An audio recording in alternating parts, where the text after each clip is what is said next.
Welcome to Rockstar Valli kitchen நேயர்களுக்கு வணக்கம். இன்னைக்கு வந்து மாப்பிள சம்பா ரைஸ் வந்து பொங்கல் எப்படி செய்வது வாங்க வீடியோக்குள்ள போய் பார்க்கலாம். இதுதாங்க மாப்பிள சம்பா ரைஸ். இது வந்து கடையில் கிடைக்கும். இது வாங்கிக்கணும் வந்து வானலில் போட்டு பொன்னிறமாக வறுத்து இது போல் மிக்சி ஜாரில் போட்டு நம்ம வந்து தூள் பண்ணி நம்ம வந்து வச்சுட்டு பொங்கல் செய்யணும். இப்போ இதில் கொஞ்சமாக வந்து நம்ம நெய் போட்டுக்கலாம்.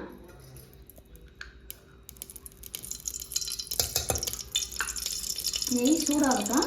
இப்போ முந்திரி பருப்பு கொட்டி வறுத்துக்கலாம்.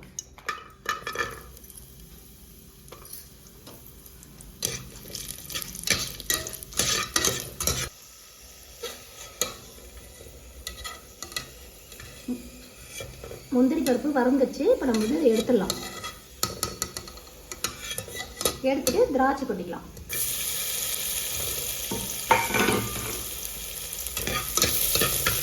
நல்லா அழகாக பொன்னிறமாக வறுத்து எடுத்தாச்சு. அதுலேயே இந்த பச்சை பயிறு கொட்டி நம்ம வறுத்துக்கலாம்.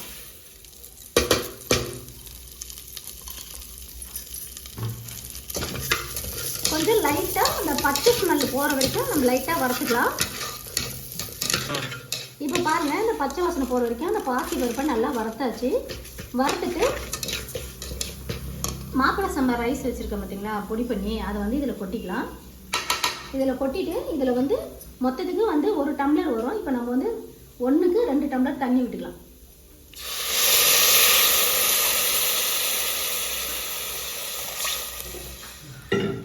இப்போ இதில் சும்மா ஒரு சிட்டிக்கு மட்டும் உப்பு மட்டும் சேர்த்துக்கலாம். சேர்த்துட்டு நம்ம குக்கர் மூடி 3 விசில் வச்சுட்டு இறக்கிக்கலாம்.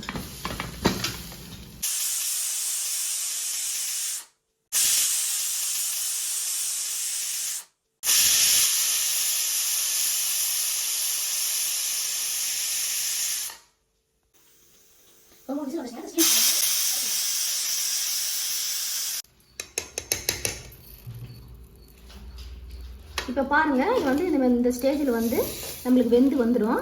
இப்போ வந்து நீங்கள் இதில் வந்து பால் வந்து ஆட் பண்ணிக்கலாம். தண்ணியில் நீங்கள் கவலைப்படாதீங்க. இந்த பால் ஆட் பண்ணி சிம்மில் வச்சு கொஞ்சமாக வேக வச்சாலே வெந்துடும். இங்கே பாருங்கள், இந்த ஸ்டேஜில் வந்து நம்ம வெள்ளைப்பாகு வந்து ஏற்கனவே காய்ச்சி வடிகட்டி வச்சுருக்கேன். அதை வந்து இதில் வந்து ஊற்றிக்கலாம். ஊற்றி இது நல்லா கிளறி விட்டுக்கலாம். இங்கே பாருங்கள், இது மாதிரி கட்டியாகிற ஸ்டேஜில் கொஞ்சமாக வந்து நெய் வந்து ஆட் பண்ணிக்கோங்க. இப்போ பாருங்கள், கொஞ்சமாக வந்து ஏலக்காய் பொடி போட்டுக்கலாம். இப்போ நம்ம வறுத்து வச்ச முந்திரியும் திராட்சை இதில் வந்து மிக்ஸ் பண்ணிக்கலாம். இப்போ இதை நல்லா கிளறி விட்டுடலாம். பொங்கல் ரெடி ஆயிடுச்சு. இப்போ ஆஃப் பண்ணிடலாம் அடுப்பை. இப்போ பாருங்கள், மாப்பிள சம்பா ரைஸ் பொங்கல் ரெடி. இப்போ வந்து நம்ம வந்து ஒரு பாத்திரத்தில் அள்ளி போட்டுக்கலாம்.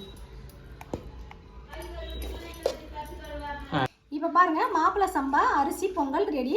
இதில் வந்து உடம்புக்கு ரொம்ப ஹெல்த்தி. வயசானவங்களும் நல்லா சாப்பிட்லாம், சுகர் உள்ளவங்களும் சாப்பிட்லாம். இதை பச்சை அரிசி சாப்பிட்டா கை கால் வலிக்கும். இது மாப்பிள சம்பா ரைஸ் பொங்கல் வந்து உடம்புக்கு ரொம்ப நல்லது. நான் செஞ்ச முறையில் நீங்களும் செஞ்சு பாருங்கள். உங்களுக்கு பிடிச்சிருந்தா ஷேர் பண்ணுங்கள், லைக் பண்ணுங்கள், சப்ஸ்கிரைப் பண்ணுங்கள்.